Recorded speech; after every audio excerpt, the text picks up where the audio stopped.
स्वामी विवेकानंद क्या सचमुच भगवान पर शक करते थे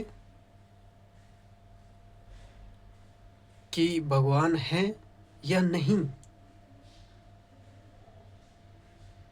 और फिर कैसे इतनी श्रद्धा भगवान के प्रति उनके अंदर जागृत हुई और कैसे वो एक सन्यासी बने? अगर आप किसी बुद्ध व्यक्ति की जीवनी के बारे में, उसके बारे में जानते हो, तो आप उसकी लास्ट स्टेज जहाँ पर वो पहुँच चुका है, वो अंदर धारणा बना के पहले से ही बाद में जानते हो। ऐसा नहीं है कि स्वामी विवेकानंद जन्म से ही वैसे थे, कि इतना विवेक उनके अंदर था कि वो नॉर्मल इंसान से हटकर थे। अब अगर स्वामी विवेकानंद को बड़ा बनाना है तो खुद को साधारण बनाओ, लेकिन एक्चुअल में सब साधारण ही होते हैं पहले।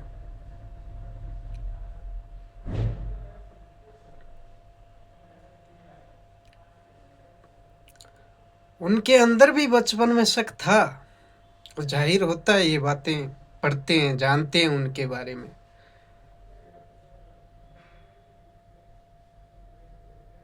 कि वो लॉजिकल इंसान थे,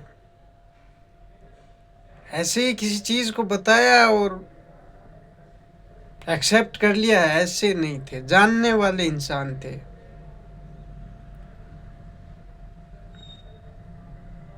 जब बड़ी बड़ी बातें होती थी तो वो क्वेश्चन खड़े कर देते थे, क्या आपने भगवान देखा है?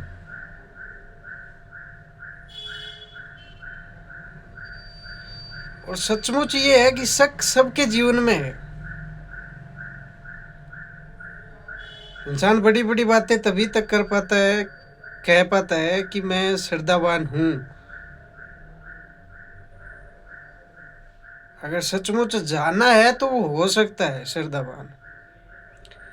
लेकिन अगर मानना ही है कि किसी ने बताया और हमने मान लिया कि भगवान है, और फिर अगर हम कहें कि मैं श्रद्धावान हूँ, तो तुम्हारी श्रद्धावान का अस्तित्व तब तक ही है जब तक जीवन तुम्हारे अनुरूप चल रहा है।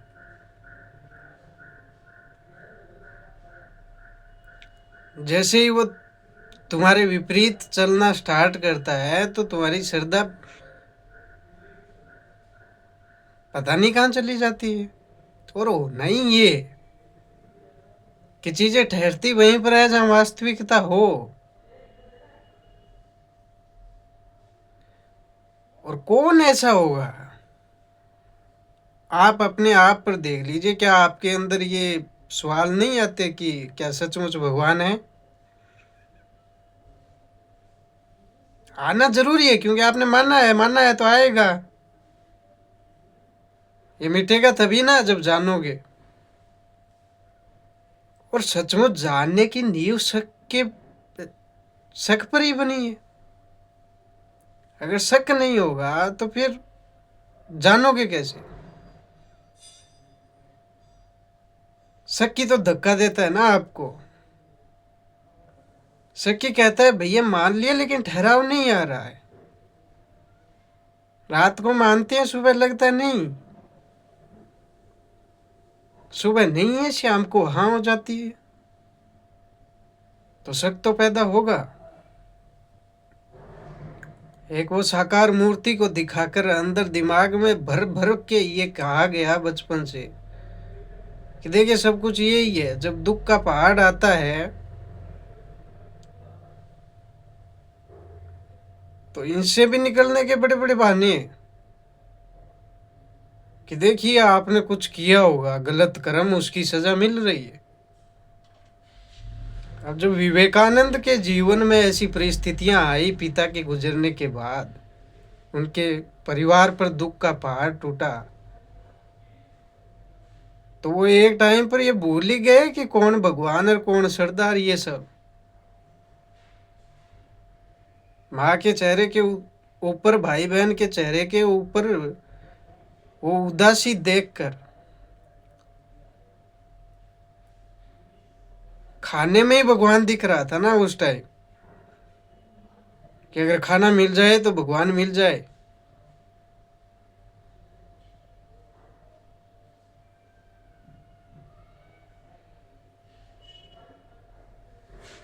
तो उनको लगा, और ऐसी स्थिति आती है तो समाज यही कहता है ना, आपने गलत कर्म किए होंगे। देखिए पूजा कीजिए, ये 16 व्रत कीजिए, ये करोगे तो ये चीजें दूर हो जाएगी।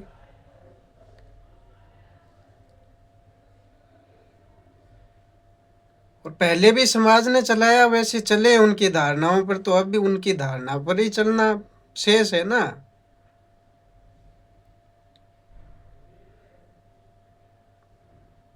और फिर क्या वो तुमने पूजा की, वो 16 व्रत किए, तो क्या वो चीजें मिली आपको? और शक तो आपके जीवन में भी है, ये लेकर मर जाना। अगर निवारण कर लो तुम भी स्वामी विवेकानंद बन सकती हो। अब ऐसे ही विवेकानंद को बताया कि भाई रामकृष्ण जी के पास जाइए, वो तो बड़े भगवान माँ काली के भगत है, माँ काली से बातें होती है, तो उनका आशीर्वाद ले लीजिए, गरीबी हट जाएगी। अब विवेकानंद ऐसे थोड़ी मानने वाले थे कि तुम्हारे कर्मों का फल मिल रहा है। हमने कौन से कर्म कर दिए ऐसे?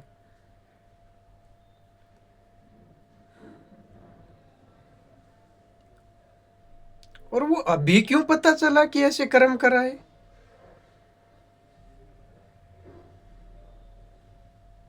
वो सांत्वना मात्र है कि तुम बस ये पिछले कर्मों का फल है, ये है वो है। क्योंकि वो धारणा जो बनाई हुई है वो टूट ना जाए, इसके लिए वो बहुत सारी एक्सक्यूजेज हैं।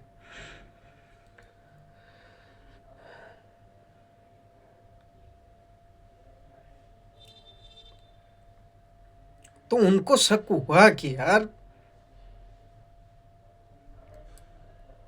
भगवान तो भगवान होता है, वो कैसे दुख दे सकता है? और ये शक गहरा रूप तभी लेता है ना जब आप दुख के अंदर होते हो, जब आपको कुछ मिल नहीं रहा होता है और आप देखते हो कि एक इंसान के पास तो इतना कुछ है, और उसके कर्मों को देखते हो कि यार ये कर्म भी ठीक नहीं कर रहा है।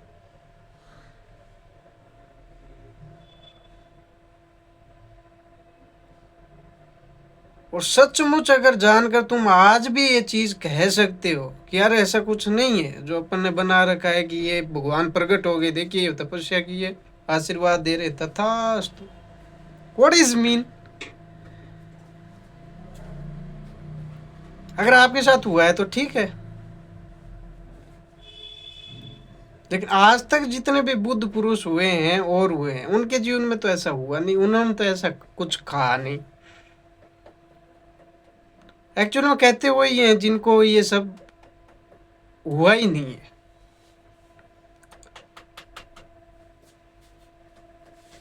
क्योंकि फिर वो जीवन एक आपका विराट रूप ले लेता है ना, आज नहीं है कल हो सकता है।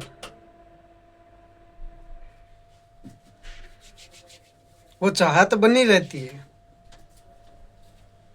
और अगर वो धारणा बनी हुई है और आज तुम्हारी ये टूट जाए कि ऐसा कुछ नहीं है जैसा तुमने सोच रखा है, मैं ये नहीं कहता कि परमात्मा नहीं है।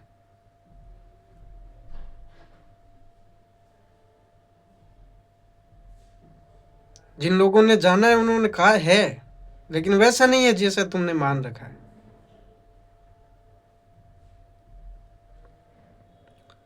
तुमने मान रखा है उस तरीके से कि ये जीवन एक रास्ता है, कैसे कैसे करके इधर उधर हो आकर कट जाए, निकल जाए।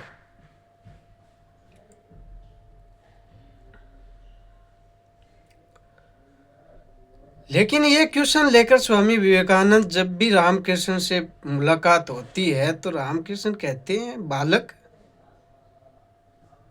बच्चा भगवान है, मैंने देखा है, और मैंने उस तरीके से देखा है जैसे तुम्हें देख रहा हूं। इतना बड़ा सवाल, और इतना जल्दी से, इतनी सरलता के साथ रामकृष्ण जी ने कह दिया। और विवेकानंद को लग रहा है भैया यहाँ कुछ है।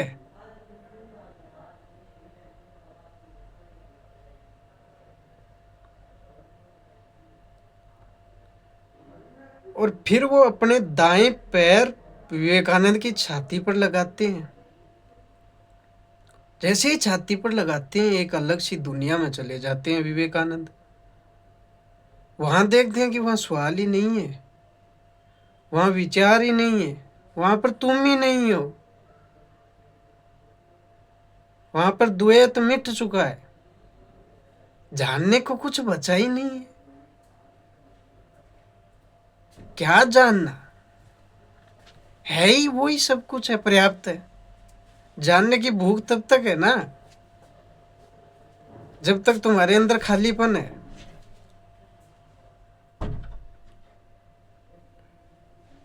मांगना तभी तक है जब तक तुम्हें जरूरत है।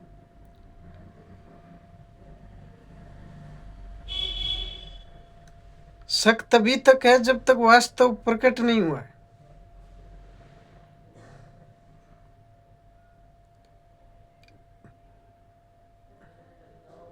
किसको जानना, जानने वाला ही नहीं है, नहीं किसी को जानना है। ऐसी समाधि का अनुभव हुआ, और वहां पर उनको पता चला कि तुम जब तक शरीर हो तब तक ये इच्छाएं, ये पाना चाहना, ये सब है, द्वैत है। जब तुम खुद को, अपने आप को विचार समझ लेते हो,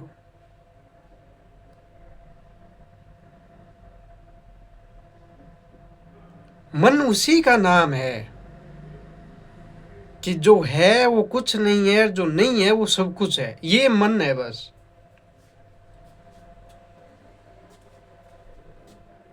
आज तुम्हारी अपेक्षा 50,000 की है कि वहां पर 50,000 मिलते ही मेरा स्थायित्व मिल जाए। 50,000 मिलते ही वो 50,000 शून्य हो जाएंगे। आज की स्थिति वो वहां जाकर वापस खड़ी हो जाएगी। और पागला, ये तो देखा है, लेकिन स्वीकार नहीं कर सकते। स्वीकार करने के लिए आज तक जितनी धारणाएं, जीवन का पर्सपेक्टिव जो बनाया है दिमाग के अंदर, वो टूटेगा, तुम खुद टूट जाओगे। सब चीजें बदलेगी ना। और इतनी मत रखनी पागला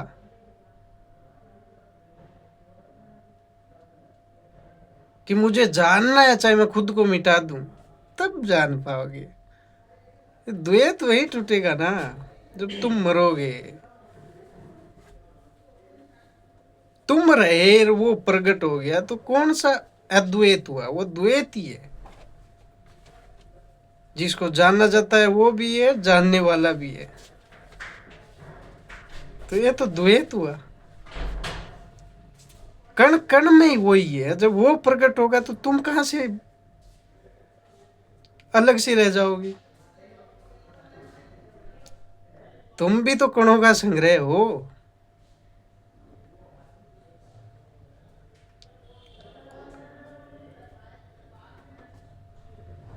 और तुम, वो धारणा इस पर्सपेक्टिव में है ना कि तुम रहने वाले ही हो। पृथ्वी पागला पर्यटक की तरह है, 4 दिन आए हो वापस चले जाओगे। ये सबके जीवन में होता है शक। लेकिन एक होता है शक को दबाना, जो चल रहा है उसको स्वीकार कर लो और चलते जाओ। और एक होता है नहीं भैया, ये नहीं चलेगा, क्योंकि इसका बार बार रिपीटेशन होता है। एक बार श्रद्धा है, एक बार शक है, जबकि श्रद्धा है नहीं, श्रद्धा वास्तविकता में। और वहां पर जरूरत ही क्या है इन चीजों की, जो तूने शब्दों के माध्यम से शब्द बना रखे हैं, श्रद्धा, भगवान, ये सब वो पर्याप्त है। जो है वो पर्याप्त है।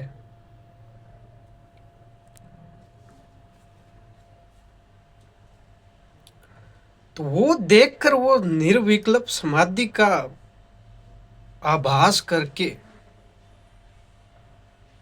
उनको लगा, विवेकानंद को,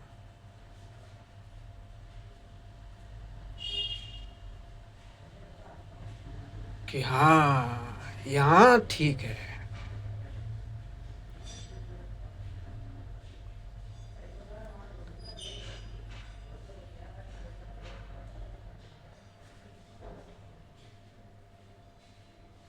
सब कुछ है।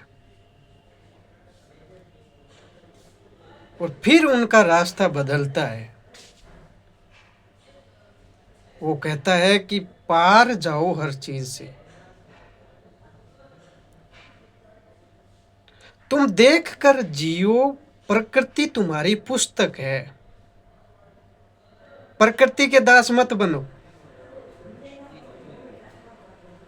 प्रकृति तुम्हारी दास है, इस बात को समझो। प्रकृति पुस्तक है जिसका केवल और केवल उद्देश्य इतना ही है कि तुम्हें मुक्त करे।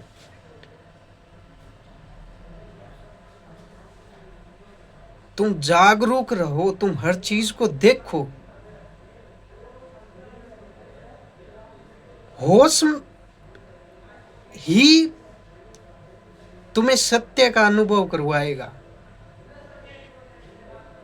तुम जानोगे कि ये क्या हो रहा है। कल शक था, आज वो मिट गया, कल वापस आ रहा है, मतलब हो क्या रहा है। होश में रहोगे तो जानोगे।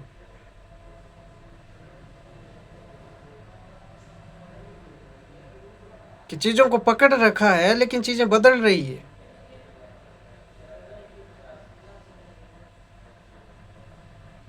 और फिर तुम्हारे जीवन में शक है, और उसको शक्ति दो, फिर जानो।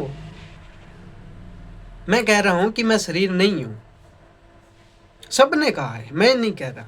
क्योंकि जब तक शरीर है तब तक द्वैत है, इच्छाएं हैं, वासनाएं हैं, कामनाएं हैं। जब तुम खुद को, अपने आप को शरीर समझते हो, और जब तुम खुद को शरीर समझती हो तो प्रकृति के दास बन जाते हो। यह भी बात ध्यान में रखना, क्योंकि शरीर भी प्रकृति है, छोटा रूप है। और जब तुम शरीर को माध्यम समझते हो तो यही तुम्हारा माध्यम, तुम्हारा ज्ञान बन जाता है। तुम्हें पता चल गया कि बचपन में इसका रूप अलग था, जवानी में अलग है, अब बुढ़ापे में अलग होगा। और इसको मैं देख रहा हूं, तो जिसको मैं देख रहा हूं वो मैं कैसे हो सकता हूं। मेरे अंदर कोई विचार आया, मैंने उसको देखा, फिर वो निकल गया, तो वो विचार ही मैं कैसे हो सकता हूं। मैं दुख को देख पा रहा हूं, मैं सुख को देख पा रहा हूं, एक बार वो आता है, एक बार वो आता है, तो मैं वो कैसे हो सकता हूं।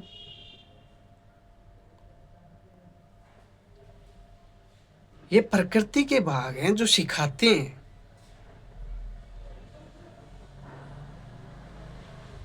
कि देखो तुम सर्किल में ही घूम रहे हो। सर्किल है तो द्वैत है, अद्वैत वहीं पर है जहां पर लाइन है। सर्किल टूटेगा, लाइन का रूप लेगा।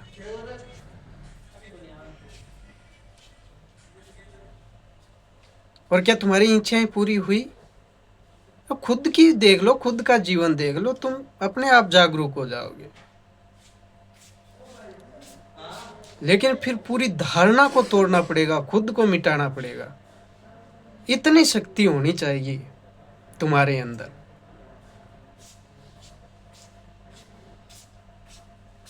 सर, इतना पागलपन होना चाहिए।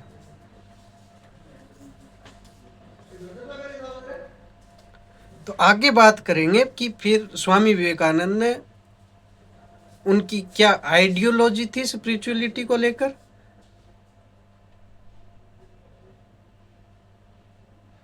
धन्यवाद।